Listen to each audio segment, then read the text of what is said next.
Hello बच्चों, कैसे हो आप लोग? ठीक हैं सर?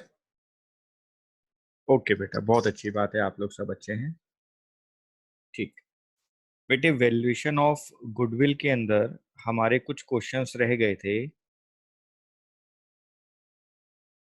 वैल्यूएशन ऑफ गुडविल में हमारे कुछ क्वेश्चंस रह गए थे जो आपने मुझे कहा कि सर आप हमें वो करवा दें। मैं आपको वो करवा देता हूँ। 28 अप्रैल 2020 आज की क्लास स्टार्ट करते हैं। बेटे, question number 10 average profit method से है। अरुण एंड भारत दो पार्टनर्स हैं, 3:2 की रेशियो दी गई है। सर, ए और बी दो पार्टनर्स हैं, 3:2 की रेशियो दी गई है। सर, एक नया पार्टनर है मन्नू, जो पार्टनरशिप फर्म में आना चाहता है और उसको हमने 2/5 शेयर देने का वादा किया है फ्यूचर में। हमें गुडविल वैल्यू करनी है 2 years purchase of 3 years average profit से। ठीक है सर। बेटे, आपको मैं पहले भी बता चुका हूं, मैं एक बार फिर आपको रिवाइज करवा देता हूं कि अगर आपको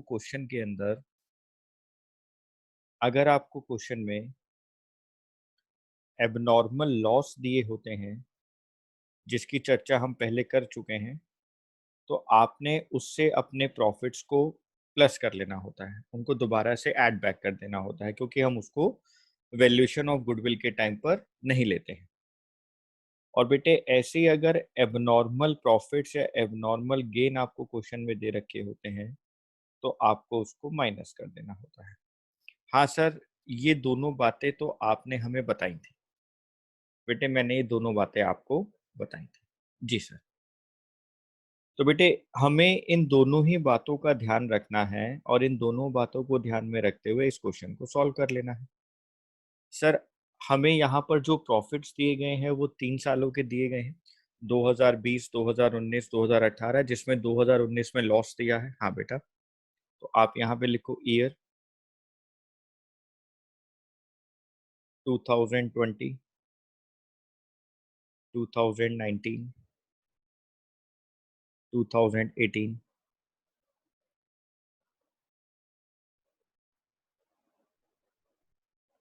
आपको गिवन है प्रॉफिट या लॉस।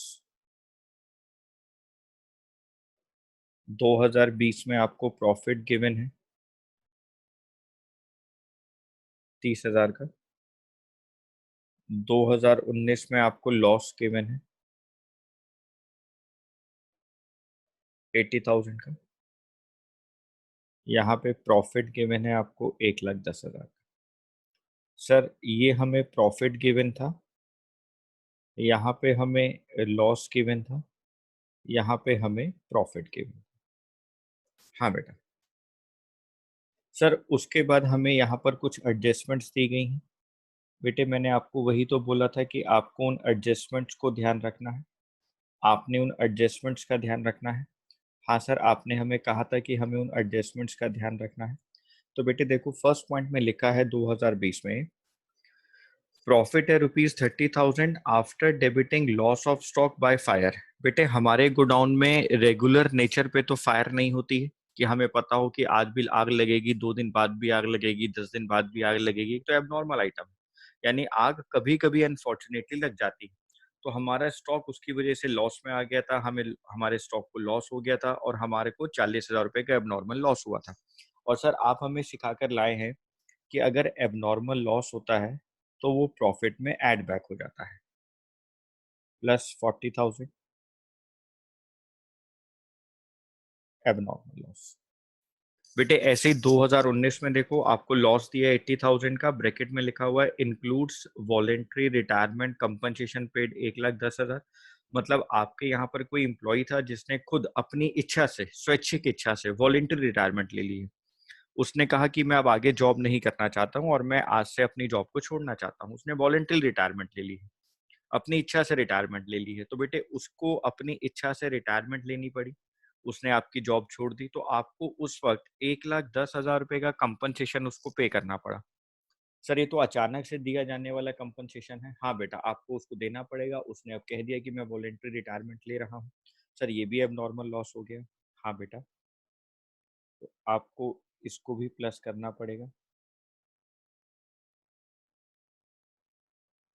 सर नेक्स्ट पॉइंट में लिखा हुआ है प्रॉफिट 1,10,000 2018 में including a profit of ₹30,000 on the sale of fix asset. Sir हमें ना प्रॉफिट हो गया हमारी एसेट्स को बेचने पर, बेटा एबनॉर्मल गेन हो गया।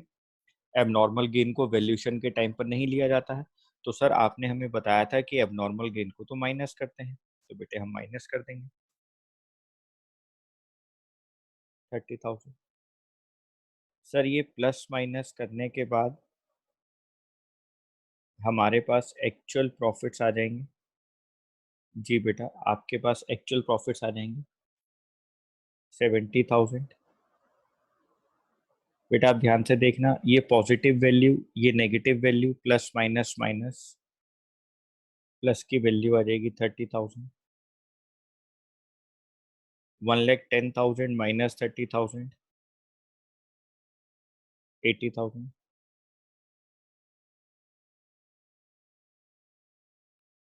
टोटल देखो बेटा कितना आ गया आपका 1,80,000।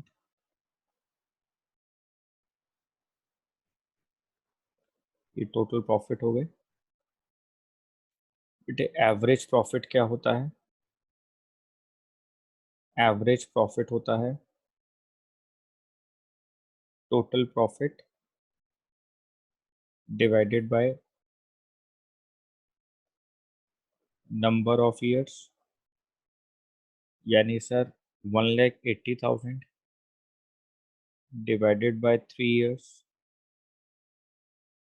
हाँ बेटा, तो सर एवरेज प्रॉफिट आ गया 60,000। तो सर गुडविल की वैल्यू हो गई एवरेज प्रॉफिट मल्टीप्लाइड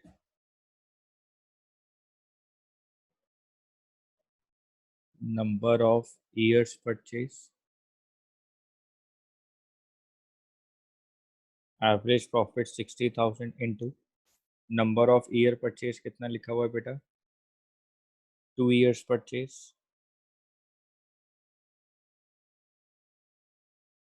ये आ गया 1,20,000। हाँ सर 1,20,000। बेटा ये गुडविल आ गई फर्म की, goodwill of the firm. Goodwill हमेशा फर्म के लिए वैल्यू होती है। तो सर अगर यहाँ पर फर्म की गुडविल आ गई 1,20,000, मान लो अगर हमारे पास जो नया पार्टनर है मन्नू, उसके बारे में पूछा जाता है कि मन्नू कितनी गुडविल शेयर लेकर आएगा, तो बेटे आप देखो मन्नू शेयर ऑफ गुडविल 1,20,000। बेटे इसको मल्टीप्लाई कर दो उसके शेयर के साथ 2/5, 5 2 ज़ा 10, 5 4 ज़ा 20। सर ये आ गया 48,000। हाँ बेटा ये आ गया 48,000। ठीक है सर।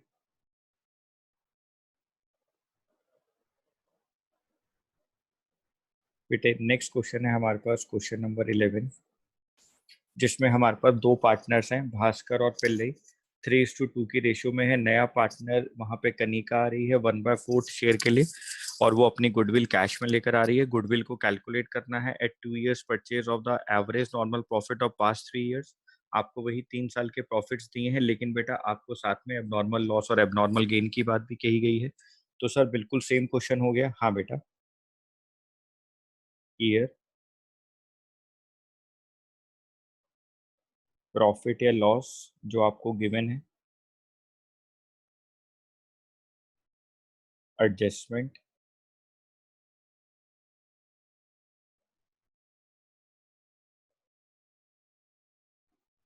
Actual profit. ईयर है बेटा हमारे पास 2018, 2019, 2020। यहाँ पे प्रॉफिट है 50,000। यहाँ पर लॉस है बेटा 20,000। यहाँ पर प्रॉफिट है बेटा 70,000। सर ये प्रॉफिट है, ये लॉस है, ये प्रॉफिट। बेटे एडजस्टमेंट्स आपको दी गई हैं। पहले पॉइंट में लिखा हुआ है 2018 में including profit on sale of assets ₹5,000। Sir साफ साफ लिखा हुआ है profit on sale of assets यानी abnormal gain. Sir abnormal gain अगर होता है तो माइनस होता है। हाँ बेटा, माइनस ₹5,000। यहाँ मैं लिख भी देता हूँ एबनॉर्मल गेन।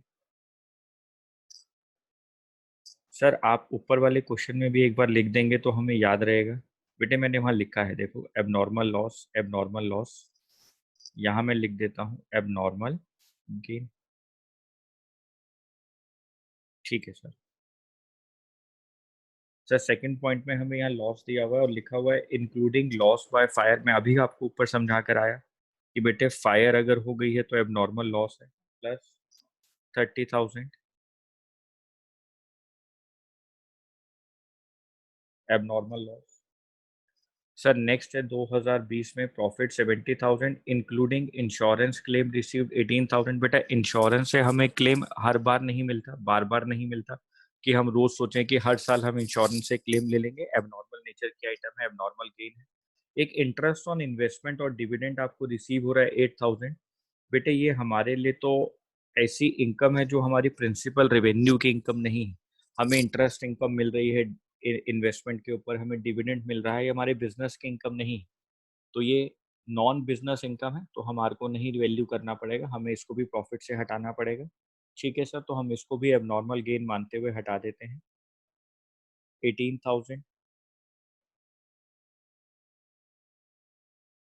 माइनस 8,000। ठीक है सर। एक्चुअल प्रॉफिट देखो बेटा 45,000, 10,000, 44,000। 70,000 में से पहले 18,000 माइनस किया, उसके बाद जो अमाउंट यहाँ पर आया उसमें से 8,000 माइनस कर दिया। या मैं यहाँ पर कह सकता हूँ कि मैंने डायरेक्टली 70,000 में से 26,000 माइनस कर दिया 44,000 में। ठीक है सर। सर इसका अगर हम टोटल कर देंगे तो ये टोटल प्रॉफिट आ जाएगा।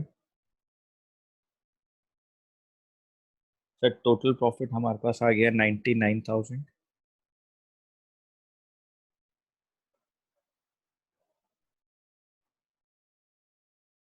एवरेज प्रॉफिट हो गया 99,000 डिवाइडेड बाय 3 years 33,000। जी sir.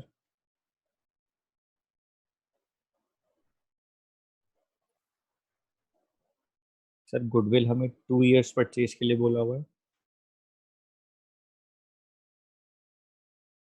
Goodwill is equal two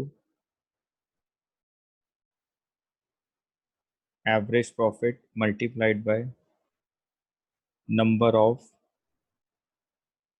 years purchase.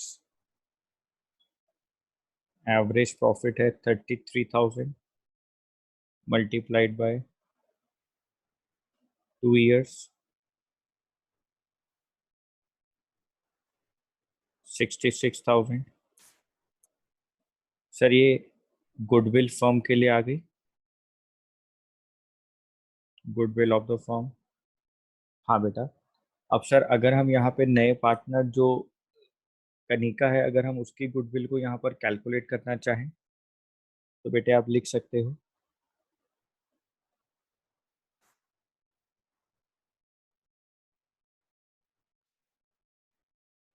Kanika shall bring as goodwill 66,000 multiplied 1/4 16,500।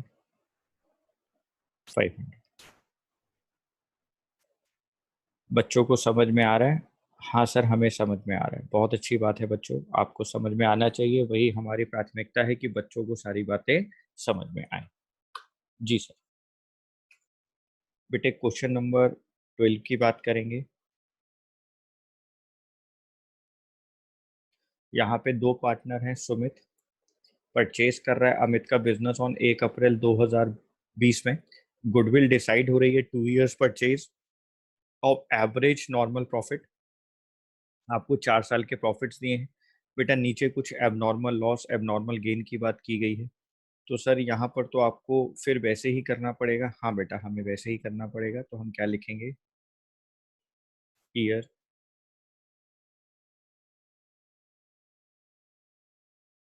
2017 2018। हमने इसको पूरा पूरा लिख देते हैं। 31 मार्च 2017, 31 मार्च 2018, 31 मार्च 2019, 31 मार्च 2020। ठीक है सर। बेटा उसके बाद जो हमें प्रॉफिट गिवन है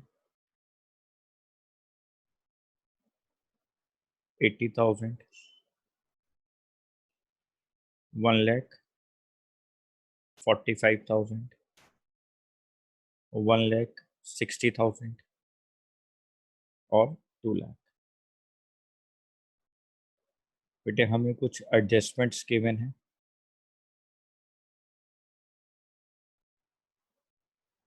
फर्स्ट पॉइंट में लिखा हुआ है abnormal loss of ₹20,000 was debited to profit and loss account for the year ended 31 March 2017।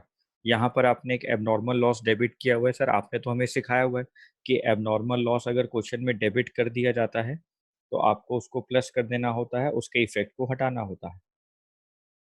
Abnormal loss. बच्चों को बातें समझ में आ रही हैं। Actual normal profit. बच्चे इसलिए मुझे जल्दी जल्दी जवाब भी दे रहे हैं कि हाँ सर हम लोगों को ये बात समझ में आ गई कि यहाँ पर एबनॉर्मल लॉस को डेबिट किया हुआ था और वो हमें नहीं करना होता है वैल्यूएशन करते वक्त गुडविल की। अगर abnormal loss profit and loss account में ऑलरेडी डेबिटेड है, मतलब आपने उसको डेबिट साइड दिखाया हुआ है, तो हमें उसको वहां से हटाना पड़ेगा, अपने प्रॉफिट्स को इंक्रीज करना पड़ेगा। और हमने उसको प्लस करके अपने प्रॉफिट्स को इंक्रीज कर लिया। बेटा सेकंड पॉइंट में लिखा हुआ है fixed assets was sold in the year 31 March 2018 and a profit of 25,000 was credited to the profit and loss account. Sir हमने यहाँ पर एक एबनॉर्मल गेन को अपने P&L में क्रेडिट कर दिया है, तो बेटे आपको उसको हटाना पड़ेगा, वो आपकी इनकम नहीं होती है। तो सर हमने उसको हटा दिया। 25,000 है।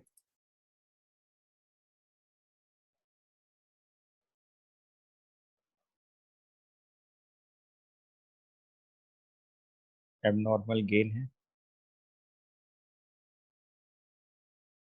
1,20,000 आ गया। ठीक है सर। सर नेक्स्ट पॉइंट में लिखा हुआ है इन the year ended 31 March 2019 assets of the firm were not insured. मतलब आपने अपनी फर्म की एसेट्स, पर्सनल एसेट्स की बात नहीं हो रही है बेटा, फर्म की एसेट्स को इंश्योर्ड नहीं करवाया है ड्यू टू ओवरसाइट। आप भूल गए, किसी काम में बिजी रहे होंगे, आपकी आंखों से उलझ गया वो चीजें। Insurance premium now paid was ₹15,000 और अब आपने उसको इंश्योर करवा लिया है और आपने इंश्योरेंस प्रीमियम दे दिया है।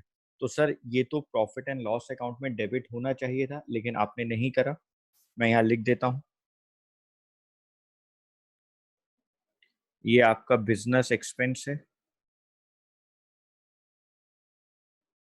ये आपका बिजनेस एक्सपेंस है जो डेबिट होना चाहिए।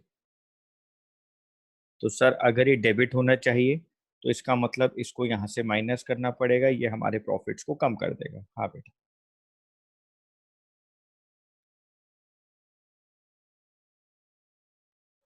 ये रिवेन्यू एक्सपेंस है आपका।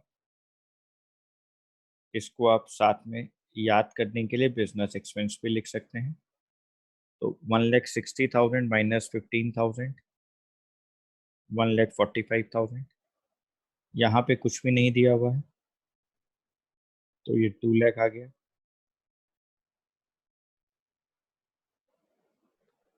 आप टोटल करें 5,65,000। ये आपका टोटल प्रॉफिट है। बेटे एवरेज प्रॉफिट करने के लिए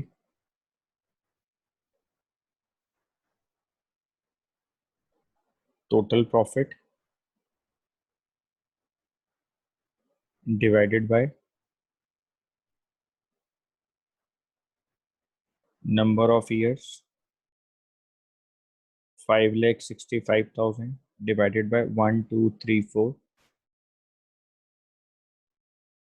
4 years. ये वैल्यू आ गई 1,41,250.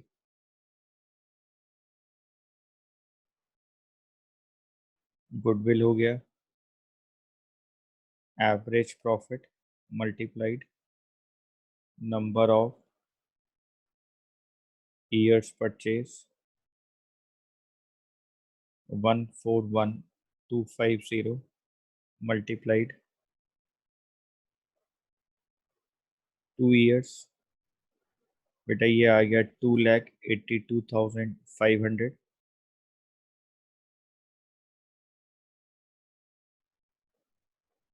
जी सर, ये आ गया 2,82,500. ठीक है बेटा? हाँ सर, बिल्कुल ठीक है. इसके बाद क्वेश्चन नंबर 13 की बात करेंगे. बेटे यहाँ पे दो पार्टनर्स हैं, गीत एंड मीत. एडमिट कर रहे हैं वो जीत को इक्वल शेयर के लिए. आपको गुडविल वैल्यू करनी है 3 years purchase of average profit of last 5 years. पिछले 5 साल के प्रॉफिट्स और लॉस को सही करना पड़ेगा क्योंकि आपको एडजस्टमेंट्स दी गई हैं. हाँ सर, हम लोगों को एडजस्टमेंट्स दी गई हैं क्वेश्चन के अंदर. तो बेटे आपको उस बात को ध्यान रखना है कि हम उन एडजस्टमेंट्स को ठीक करें. ठीक है sir.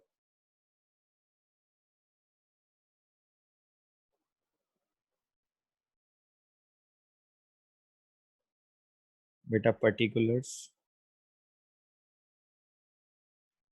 31st March 2016, 31st March 2017, 31st March 2018, 31st March 2019, 31st March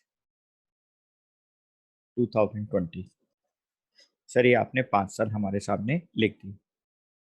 बेटे जो आपको प्रॉफिट और लॉस गिवन है वो यहाँ पर लिख देते हैं.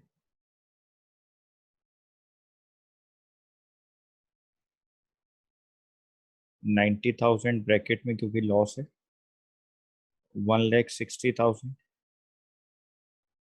1,50,000, 65,000, 1,77,000.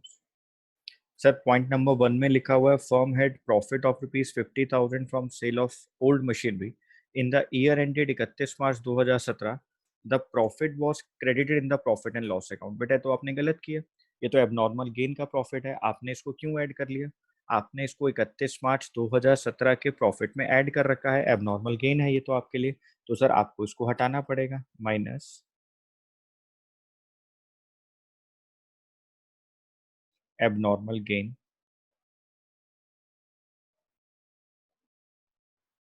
50,000. यहाँ पे कहीं कोई इफेक्ट नहीं आया. ठीक है सर. सेकंड पॉइंट में लिखा हुआ there was an abnormal loss of ₹20,000 incurred in the year 31 March 2018 because of a machine becomes obsolete in accident. एक मशीनरी आपकी खराब हो गई थी, एक्सीडेंट हो गया था, ऑब्सोल्यूट हो गई और आपको 20,000 रुपए का नुकसान हो गया. एक्सीडेंट होना बेटा रूटीन नेचर का काम नहीं है, एबनॉर्मल नेचर में है. कभी कभी एक्सीडेंट हो जाता है, आपके लिए एबनॉर्मल लॉस हो गया. आपने उसको प्रॉफिट एंड लॉस में इफेक्ट दिखा रखा है उसका, तो आपको उसको हटाना पड़ेगा. ठीक है सर. तो बेटा ये एबनॉर्मल लॉस है आपके लिए और ये हुआ था 31 मार्च 2018 को यहाँ पर. तो सर आप इसको यहाँ प्लस करवा देंगे 20,000. ठीक है सर. बेटे पॉइंट नंबर 3 जो इसके लिए इम्पोर्टेंट है, पॉइंट नंबर 3 जो इम्पोर्टेंट है, मैं वहाँ स्टार भी बना रहा हूँ, मैंने हाथ का निशान भी बनाया आपके लिए. Overhauling cost of second hand machinery purchase on 1 July 2018 amounting to ₹1,00,000 was debited to the repairs account. बेटे आप खुद सोचो, आपने 1 जुलाई 2018 को 1 जुलाई 2018 को अपनी मशीनरी को ओवरहॉल करा लिया है, मतलब आपने अपनी मशीनरी का मेन पार्ट ही चेंज करा लिया है। मान लो कि हमारे पास कोई कार है, मैं कार के इंजन को चेंज करा लूँ, तो इंजन को चेंज कराना मतलब मैंने कार को ओवरहॉलिंग करा ली। तो अगर आपने मशीनरी का कोई मेन पार्ट चेंज करवा लिया है 1 जुलाई 2018 को 1 लाख रुपए का, और बेटा आपने उसको गलती से रिपेयर्स अकाउंट में डाल दिया है, वो तो आपने गलत किया। जब आपने उसको रिपेयर्स अकाउंट में डाला 1 लाख रुपए को, तो आपने अपने प्रॉफिट एंड लॉस अकाउंट में डेबिट कर दिया रिपेयर्स अकाउंट, जो आपने गलत किया। बेटे ये आपका प्रॉफिट एंड लॉस अकाउंट है। ये आपका प्रॉफिट एंड लॉस अकाउंट। आपने ना यहाँ पे लिख दिया टू रिपेयर्स 1 लाख। बेटे यहाँ रिपेयर्स लिखने से मान लो यहाँ पे ग्रॉस प्रॉफिट 2 लाख का है, तो यहाँ पे अब आपका नेट प्रॉफिट रह गया 1 लाख का। आपने 2 लाख में से 1 लाख माइनस कर दिया। लेकिन मैं आपको कह रहा हूँ कि आपने यहाँ पर ये रिपेयर्स गलत लिखा बेटा, ये तो यहाँ आना ही नहीं चाहिए। तो मशीनरी को ओवरहॉल करवाया, वो तो मशीनरी अकाउंट में जाना चाहिए। तो सर इसका मतलब ये नेट प्रॉफिट गलत हो गया। यहाँ तो नेट प्रॉफिट 2 लाख ही होना चाहिए, यानी प्रॉफिट आपका इंक्रीज होना चाहिए। बेटे मैं आपको यही चीज सिखाना चाह रहा हूँ कि अगर आप कभी भी कैपिटल नेचर की आइटम को रिवेन्यू मान ले, आप कभी भी अपने कैपिटल एक्सपेंडिचर को रिवेन्यू एक्सपेंडिचर मान ले, तो आपको अपने प्रॉफिट्स को इंक्रीज करना पड़ेगा, आपको अपने प्रॉफिट्स को प्लस करना पड़ेगा। मैं यहाँ पर लिख भी देता हूँ। आप कभी भी कैपिटल एक्सपेंडिचर को रिवेन्यू एक्सपेंडिचर ट्रीट कर लें, तो आपको अपने प्रॉफिट्स को इंक्रीज करना होगा।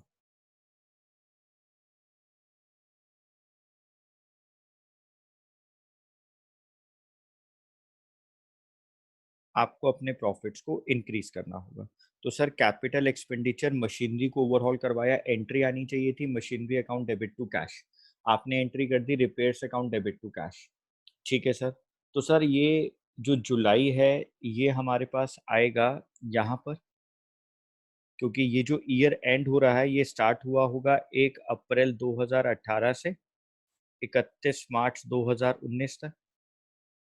तो सर इसके बीच में जुलाई आ गया, तो हम क्या करेंगे, हम यहाँ पर प्लस करेंगे अपने प्रॉफिट्स को, जिसको हम बोलेंगे रिपेयर्स। हम यहाँ पर प्लस कर देंगे 1 लाख। ठीक है सर। सर अब अगर आपने इसको अपनी मशीनरी मान लिया, आपने इसको कैपिटल एक्सपेंडिचर मान लिया, तो इस पर डेप्शन भी लगेगा। हाँ बेटा बिल्कुल लगेगा। तो मैं यहाँ पर माइनस करूंगा डेप्रिसिएशन, क्योंकि वो तो मेरा बिजनेस एक्सपेंस होता है। तो सर इस साल पहले साल उस पर कितने मंथ्स का डेप्शन लगेगा? बेटे आप लोग सब समझदार हैं, आप मुझे बताओ, अगर आपने जुलाई में 1 जुलाई 2018 से लेकर 31 मार्च 2019 तक कितने मंथ्स होते हैं? सर जुलाई, अगस्त, सितंबर, अक्टूबर, नवंबर, दिसंबर, जनवरी, फरवरी, मार्च, 10 मंथ्स होते हैं। तो यहाँ पर 10 मंथ्स का डेप्शन लगेगा, यानी सर 1 लाख 20% इंटू 10/12। 1 लाख का 20% इंटू 10/12। हाँ बेटा, क्योंकि 10 महीने का काम है। ठीक है सर। तो हमने 1 लाख को सर मल्टीप्लाई किया पहले 20% से, 20,000 आ गया, इंटू 10/12 किया। सर एक बार हम दोबारा गिन लेते हैं कितने मंथ्स हुए। जुलाई, अगस्त, सितंबर, अक्टूबर, नवंबर, दिसंबर, जनवरी, फरवरी, मार्च। बेटा देखा, आपने मेरे को बोला 10 महीने।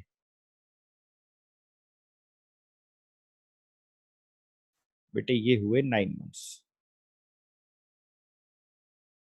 तो सर हम यहाँ पर डेप्रिशिएशन निकालेंगे 9 मंथ्स का। हाँ बेटा, हम यहाँ डेप्रिशिएशन निकालेंगे 9 मंथ्स। भव्या समझ में आया? तो बेटे 10 महीने नहीं है वो, देखो जुलाई, अगस्त, सितंबर, अक्टूबर, नवंबर, दिसंबर 6 महीने, जनवरी, फरवरी, मार्च 10 महीने, 9 महीने। ठीक है, तो 10 महीने नहीं है बेटा वो। तो सर ये हो गया 20,000 इंटू 9/12, 15,000। अब ठीक किया बेटा आपने। तो सर यहाँ पे डेप्रिसिएशन लगा 15,000 का। सर अब हमें ये सोचना पड़ेगा ये डेप्रिसिएशन कौन से मेथड से है। बेटा लिखा हुआ है क्वेश्चन में, रिटर्न डाउन वैल्यू मेथड। अच्छा सर, तो सर अब नेक्स्ट ईयर हमारे पास जो वैल्यू रह गई 1 लाख माइनस 15,000, हमारे पास वैल्यू रह गई बेटा 85,000। तो नेक्स्ट ईयर 85,000 मल्टीप्लाइड बाय 20%,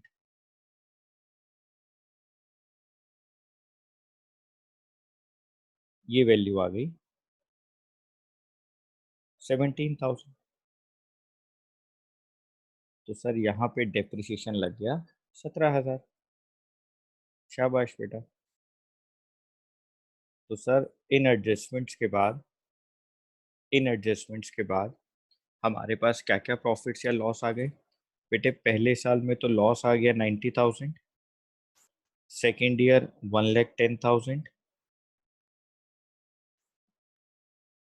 ये हो गया 1,70,000, ये हो गया बेटा 1,50,000,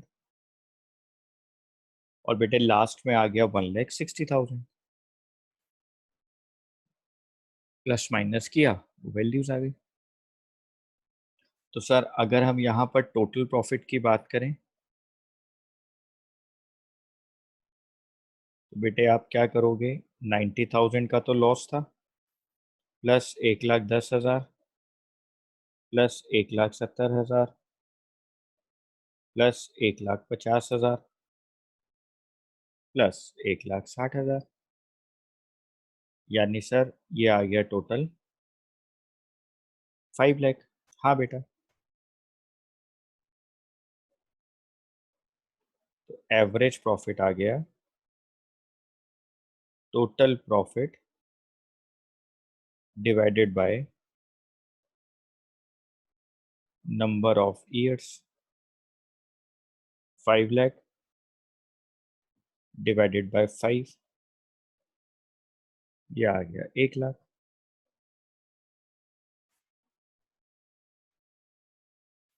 बेटा गुडविल हो गई average profit multiplied by number of years purchase. Average profit है 1 लाख का, नंबर ऑफ ईयर परचेज है बेटा 3। जी सर। तो बेटे आंसर कितना आ गया, 3 लाख। जी सर आंसर आ गया 3 लाख। तो देखो बेटा हमारा एवरेज प्रॉफिट मेथड जो क्वेश्चन नंबर 1 to 13 में दिया था वो हो गया सारा कंप्लीट। हाँ सर आपने हमें सारे क्वेश्चंस करा दिए। ठीक है बेटा। बेटे इसके बाद हमारा जो नेक्स्ट था क्वेश्चन वो क्वेश्चन नंबर 14 था, और उसका जो टॉपिक था वो क्या था, वेटेड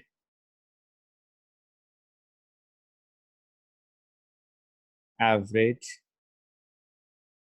प्रॉफिट मेथड। सर ये कुछ कुछ आपने हमें बताया था स्टैटिस्टिक्स की तरह है। हाँ बेटा ये मैंने आपको बताया था कि ये हमारे पास स्टैटिस्टिक्स की तरह काम करेगा। सर हमने क्या इसको पहले स्टैट्स में पढ़ा है। हाँ बेटा आपने इसको पहले स्टैट्स में पढ़ा है। ठीक है सर, तो आप हमें इसको फिर जल्दी से करके दिखा दें। बेटा देखो बहुत आसान है, आपको क्वेश्चन में ईयर दिए हैं। हाँ सर हमें ईयर दिए हैं 2016, 2017, 2018, 2019, 2020। ठीक है सर। बेटे आपको प्रॉफिट्स गिवन है क्वेश्चन में रुपीस में। हाँ सर हमें गिवन है प्रॉफिट्स रुपीस में। बेटा कितने कितने गिवन है आप क्वेश्चन को पढ़ लो एक बार। सर हमें पहले दिया हुआ है 20,000,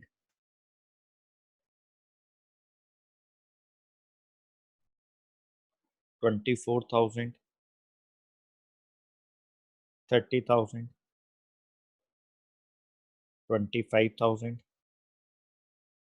18,000। हाँ सर हमें दिया हुआ है, यही दिया हुआ है।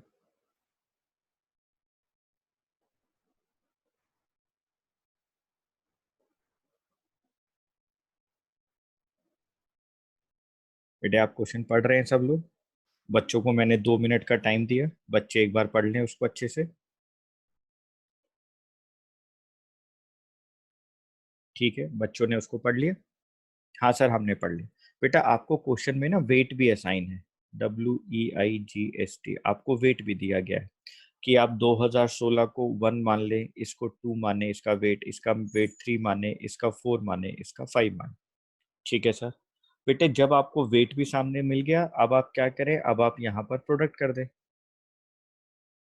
आप इसको मल्टीप्लाई कर दें। ठीक है सर। 20,000 इंटू 1 20,000, 24,000 इंटू 2 कितना आएगा बेटा? 48,000। लिखो बेटा लिखो, आप लोग लिखते जाओ।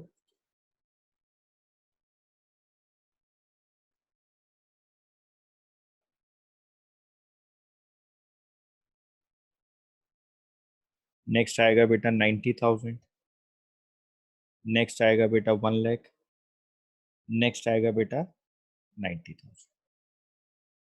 टोटल प्रॉफिट देखो, टोटल प्रॉफिट कितना आएगा बेटा? सर 3,48,000। ठीक है बेटा। अब हमें क्या करना है, हमें निकालना है वेटेड एवरेज प्रॉफिट। आप अपने वेट का टोटल करो। 5, 4, 9, 3, 12, 14, 15। वेटेड एवरेज प्रॉफिट कितना आ जाएगा बेटा? 3,48,000 डिवाइडेड बाय 15। सर 23,200। शाबाश बेटा, 23,200।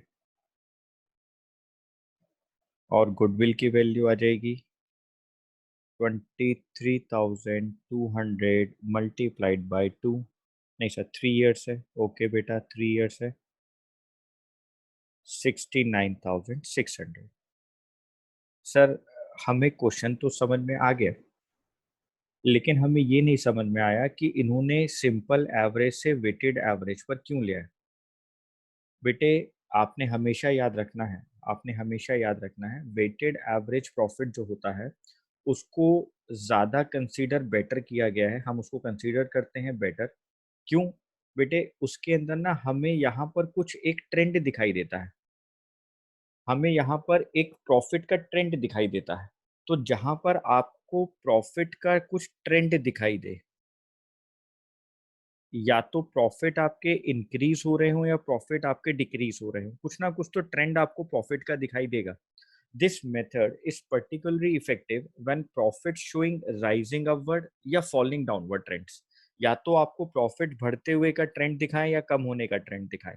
यानी सर जहां पर आपको क्वेश्चन में कुछ ना कह रखा हो, आपको कुछ ना समझ में आए, ना तो क्वेश्चन में कह रखा हो कि वेटेड एवरेज निकालो, ना कह रखा हो सिंपल एवरेज निकालो, मान लो क्वेश्चन ही साइलेंट हो जाए। आपके सिलेबस में ऐसा नहीं होगा, आपके क्वेश्चन पेपर में ऐसा कभी नहीं होगा कि वो क्वेश्चन को साइलेंट कर ले, कि वो बोले ही ना कि वेटेज लगाओ कि एवरेज लगा सिंपल लगाओ।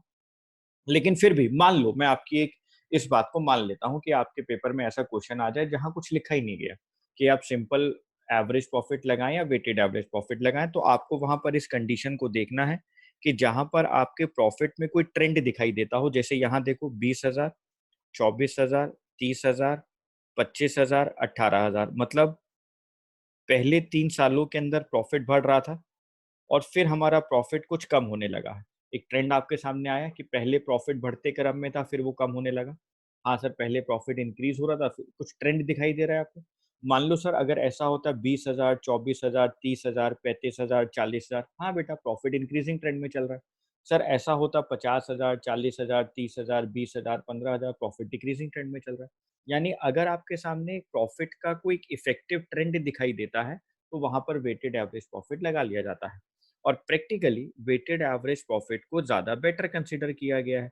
Weighted average profit is considered better as compare to simple average profit. Practically हम लोगों ने वेटेड एवरेज प्रॉफिट को बेटर कंपेयर किया है कि भाई सिंपल एवरेज प्रॉफिट से वेटेड एवरेज प्रॉफिट ज़्यादा बेटर है। हम इस बात को कंसीडर कर लेते हैं प्रैक्टिकल लाइफ के अंदर। लेकिन आपके पेपर के अंदर आपको साफ साफ कहा जाएगा कि आपने वेटेड एवरेज प्रॉफिट लगाना है या आपने सिंपल एवरेज प्रॉफिट लगाना है। ठीक है सर, हम आपकी बात को समझ गए। बेटे अगर आप हमारी बात को समझ गए तो बहुत अच्छी बात है, बहुत अच्छी बात है। आपको क्या करना है, आपको बेटे इन सारे क्वेश्चंस को दोबारा से अपने रजिस्टर पे करना है। आपने इन सारे क्वेश्चंस को दोबारा से अपने रजिस्टर पे करना है। मैंने अभी आपके सामने क्वेश्चन नंबर 10 से शुरू किया था और मैंने आपके सामने क्वेश्चन नंबर 14 तक कर दिया है। ठीक है बेटा, तो क्वेश्चन नंबर 15 आपके लिए होमवर्क है। आप क्वेश्चन नंबर 15 आप खुद करेंगे। ठीक है बेटा, और एक आप क्वेश्चन नंबर 16 करेंगे। मैं 2 क्वेश्चन आपको होमवर्क में दे रहा हूँ, क्वेश्चन नंबर 15 और 16। ठीक है सर, ये दोनों क्वेश्चन हम लोग कर लेंगे। ठीक है बेटा, आप ये दोनों क्वेश्चंस करके रखेंगे, नहीं तो फिर मैं नेक्स्ट क्लास में आपको करवाऊँ। ठीक है sir, thank you very much. Thank you बेटा, धन्यवाद।